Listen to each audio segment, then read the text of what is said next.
என்னை ஆட்கொண்டவரும் நான் சேவிக்கிறவருமான ஆண்டவராகிய இயேசு கிறிஸ்துவின் நாமத்தினாலே அன்பினல் வாழ்த்துக்கள்.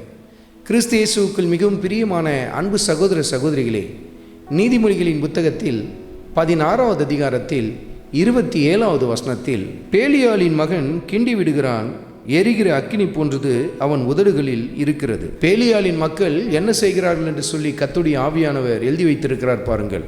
கிண்டி விடுகிறான். எதை கிண்டி விடுகிறான்? சண்டை சச்சரவை கிண்டி விடுகிறான், கசப்புணர்ச்சியை கிண்டி விடுகிறான்.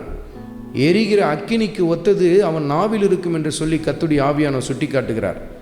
எப்படி ஒரு சிறிய அக்கினி பொறியானது ஒரு பெரிய காட்டியை கொளுத்தி விடுகிறது அல்லவா? அப்படிதான் இந்த பேலியாளின் மக்களானவர்கள் சகோதர சகோதரிகளுக்குள் சண்டை சச்சரவை தூண்டி விடுவார்கள். கணவன் மனைவிக்குள் சண்டை சச்சரவை தூண்டி விடுவார்கள். குடும்பத்தில் இருக்கிற சமாதானத்தை சீர்குலைத்து போடுவதற்காகவே இந்த பேலியாளின் மக்கள் எப்பொழுதுமே செயல்பட்டு கொண்டிருப்பார்கள். அருமையான மகனே, அருமையான மகளே, உன் குடும்ப வாழ்க்கையிலே நீ சண்டை சச்சரவை தூண்டி விடுகிற ஒரு மனுஷியாய் காணப்பட்டு கொண்டிருக்கிறாயா? உன் வாயிலிருந்து புறப்பட்டு வருகிற வார்த்தைகள் அக்கினி பொறி போல வீட்டில் இருக்கிற சமாதானத்தை சுட்டெரித்து கொண்டிருக்கிறதா என்பதை நிதானித்து பார். கர்த்தருடைய ஆவியானவர் உன்னோடு கூட இடைப்படுகிறார். பேலியாளின் மக்கள்தான் இப்படிப்பட்ட காரியங்களை செய்வார்கள் என்று சொல்லி கர்த்தருடைய வார்த்தையில் எழுதப்பட்டிருக்கிறதை கவனித்து பாருங்கள்.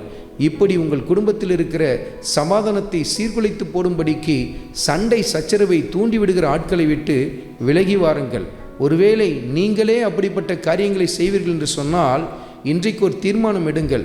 இப்படிப்பட்ட பேலியாட்களின் சுபாவம் இனி என் வாழ்க்கையில் இருக்கக்கூடாது ஆண்டவரே என்று சொல்லி சமாதான கர்த்தராகிய நம் ஆண்டவர் இயேசு கிறிஸ்துவின் பாதத்திலே உங்கள் வாழ்க்கையை அர்ப்பணியுங்கள். எந்த சமயத்திலும் சண்டை சச்சரவை தூண்டத்தக்கதான தீங்கான காரியங்கள் உங்கள் வாயிலிருந்து புறப்பட்டு வராதபடிக்கு முழு தீர்மானத்தை எடுங்கள். சமாதான கர்த்தர் உங்களையும் உங்கள் குடும்பத்தையும் ஆளுகை செய்து மகிமைப்படுவார். ஆண்டவராகிய இயேசு கிறிஸ்துவின் கிருபை உங்கள் அனைவரோடும் கூட இருப்பதாக. ஆமென்.